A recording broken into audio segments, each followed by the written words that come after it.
Boa tarde, gente. Eu espero que esteja indo todo mundo bem, né? Eu andei observando as falas de algumas pessoas e fiquei pensando no meu short de ontem, né? Que eu disse que o problema é que qualquer Zé Ruela pode falar como se soubesse a vontade de Deus. E infelizmente não falta quem dê ouvidos a esse Zé Ruela. Essa é uma das desvantagens da internet. É gente dizendo que viu Jesus ali, né? É gente dizendo que... É gente até dizendo que é Jesus Cristo. E, infelizmente, o povo é muito impressionável. O povo é muito impressionável e fica dando atenção a muito pregador, muito pastor. E aí, muito influencer cristão, que assim, a gente analisando o que eles dizem, não faz o menor sentido. O que eles dizem é ridículo. Uma coisa ridícula foi dita por Sarah Shiva. Ela disse que o útero da mulher guarda material genético dos parceiros sexuais que ela tem. E ela disse que isso era científico. Eu gostaria de perguntar para essa senhora, né, que se eu encontrar pessoalmente essa mulher um dia, se eu encontrar essa mulher um dia pessoalmente, eu vou querer ter uma conversa com ela de mulher para mulher. Eu gostaria de perguntar a essa senhora qual foi o cientista que disse isso? Que o útero da mulher guarda o material genético dos parceiros sexuais que ela teve. Aí imagine, vamos dizer que uma mulher tenha uns 5 parceiros sexuais. Aí quando ela encontra o sexto, ela, ou por acidente, ou porque quis, ela fica grávida. Aí imaginemos, aí essa criança gerada, ela vai ter 6 pais? Vai ter material genético de 6 homens? Hein? Já que o útero da mulher é um depósito de material genético, qual é o embasamento científico dessa afirmação? Ela também já falou que Deus não aprovava o sexo anal entre pessoas casadas e que era provado que o sexo anal faz mal para a saúde. Olha, pode ser que sexo anal faça mal para a saúde, né? Agora, sabe o que eu acho que essa mulher deveria fazer? Ela deveria fechar aquela boca dela. Ela deveria fechar aquela boca dela porque, sinceramente,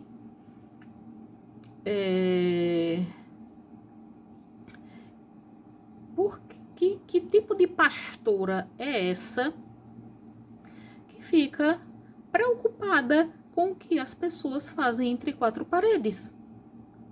O que 2 pessoas adultas fazem entre 4 paredes, saudável ou não, certo ou errado, é da conta delas. Não é da conta de mais ninguém.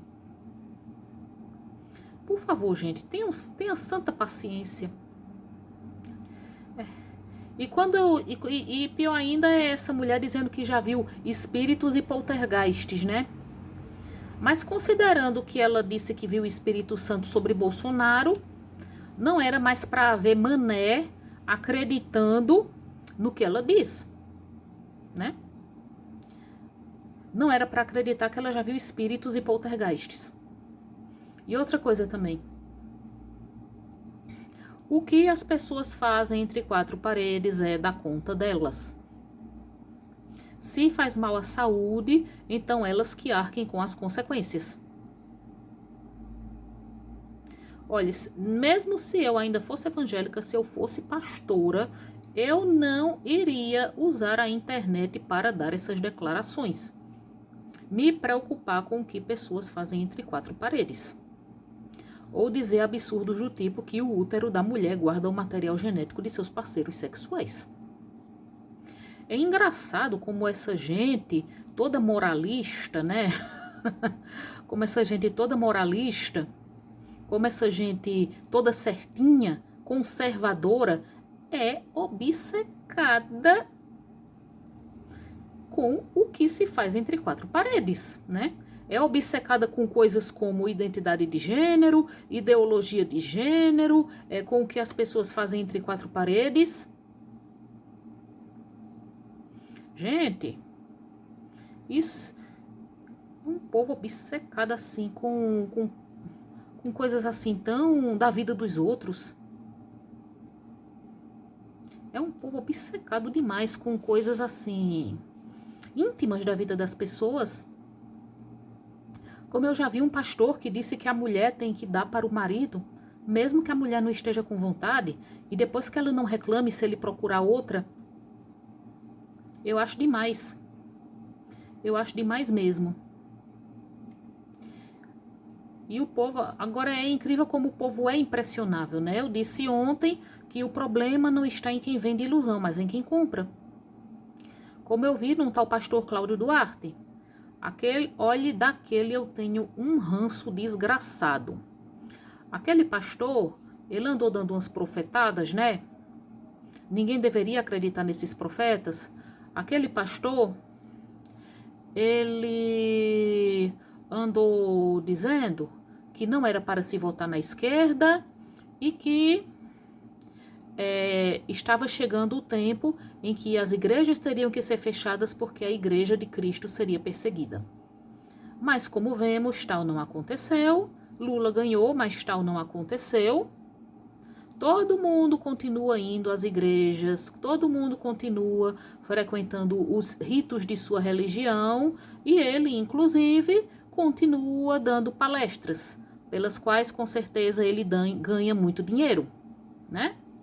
E o povo trouxa continua ouvindo esse homem depois dessa profetada que não se cumpriu, né? Desde que eu sou menina, que eu ouço que vai chegar o tempo em que a igreja vai ser perseguida. Ouço coisas como que vai chegar o dia em que todos serão obrigados a receber o chip com a marca da besta. Já ouvi falar até mesmo que o anticristo iria nos vigiar pela televisão, seríamos vigiados, a gente iria viver num tipo de Big Brother. E isso não aconteceu, minha gente. Não foi? Não aconteceu. Não aconteceu e, na verdade, nunca vai acontecer. Nunquinha. Nunquinha. Nunca irão acontecer coisas como arrebatamento, e que eu já ouvi muito falar de arrebatamento. Algum dia eu vou fazer um vídeo falando sobre isso. Arrebatamento, chip com marca da besta, né? Eu já fiz vídeo falando sobre a nova ordem mundial. E o que me dá mais ranço desse pastor ele já fez sermão dizendo que é correto os pais baterem nos filhos. Ele dizendo, olha, eu apanhei do meu pai, dos meus pais, e eu não fiquei um serial killer. Ele dizendo que é correto aplicar castigos físicos, né? E muita gente concorda com ele, né? Muita gente diz, hoje em dia, se conselho tutelar tirou a autoridade dos pais e fala, olha, tá na Bíblia que se deve fazer uso da vara. Eu tenho vontade de dizer ao pastor e a qualquer um desses que dizem que o que falta aos filhos de hoje é surra, que diz que hoje os jovens estão assim por surra, porque falta surra, perdão. Eu digo, vá para um centro de detenção juvenil ou para um presídio. Lá, com certeza, você vai ver, se você for conversar com os internos nesses lugares, muita gente lá apanhou dos pais. Muita gente lá apanhou dos pais. E muita gente muitos jovens, crianças e adolescentes que fazem bullying e se metem em brigas, apanham dos pais. E por outro lado, muita gente que nunca apanhou não deu para o que não presta. Uma amiga minha bateu muito nos filhos dela quando eles eram crianças. Ela me disse para mim esta semana, eles iam à igreja debaixo de cacete, mas iam. E o filho mais velho dela já esteve na cadeia. Ela teve o maior trabalho para tirá-lo da cadeia. Inclusive, ele frequentou o colégio militar, o marido dela e ela davam o dinheiro religiosamente para ele pagar a mensalidade, e o povo da escola entrou em contato com ela e com o marido dela e disseram a eles que as mensalidades estavam atrasadas. Como se vê, se uma pessoa tiver uma natureza mais assim, ruinzinha mesmo, né? Porque com certeza deve haver a parte do DNA, junto com a parte da educação dos pais. Surra não vai impedir uma pessoa de desenvolver uma natureza ruim. Aliás, muita gente que apanha dos pais aprende a ficar malandra, aprende a não ser pega. E quando alguém vem me dizer, assim, o engraçado é que muita gente que aprova o sermão desse pastor que ensina a bater nos filhos, cita esse trecho da Bíblia, né, da vara. Mas é engraçado que esse povo, que se diz cristão, diz que a gente não deve seguir o Antigo Testamento, mas o Novo Testamento, né, que fala que é o amor, o perdão. Mas, convenientemente, recorre ao Antigo Testamento para justificar que se deve bater nos filhos, não é engraçado? Mas Deus não é o mesmo hoje e sempre? Se a Bíblia é um livro sagrado, inspirado por Deus, tem que ser um livro perfeito. Era para tudo que está nesse livro ser aproveitado. Não era? Era sim. Era para se aproveitar tudo que está nesse livro. Tudinho. Deus não é atemporal? E assim, muita gente que diz que a Bíblia é um guia moral, né? Não leva em consideração que, por exemplo, muitas dessas honradinhas de igreja que pintaram e bordaram, se hoje se seguisse à risca o que está na Bíblia, muitas não estariam nem vivas para contar história. Porque pelo Antigo Testamento, uma moça que não era virgem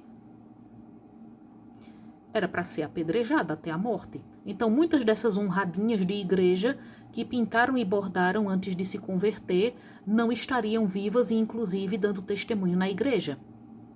Se fosse para seguir a Bíblia ao pé da letra, pelo Antigo Testamento, muito pastor e pastora que cometem adultério não estariam vivos, seriam apedrejados até a morte. Né? Se fosse para seguir a Bíblia, o Antigo Testamento ao pé da letra, muitos jovens, né, muita gente que hoje está na igreja, que foi muito rebelde, que deu muito trabalho aos pais, também não estaria viva, porque também está na Bíblia que se um jovem for rebelde, os pais devem levá-lo aos anciãos da cidade, e os anciãos da cidade irão matá-lo, né? Se fosse pela Bíblia, moça estuprada seria morta. Já que está na Bíblia que se a mulher for atacada na cidade e não gritar, ela deve ser apedrejada até a morte.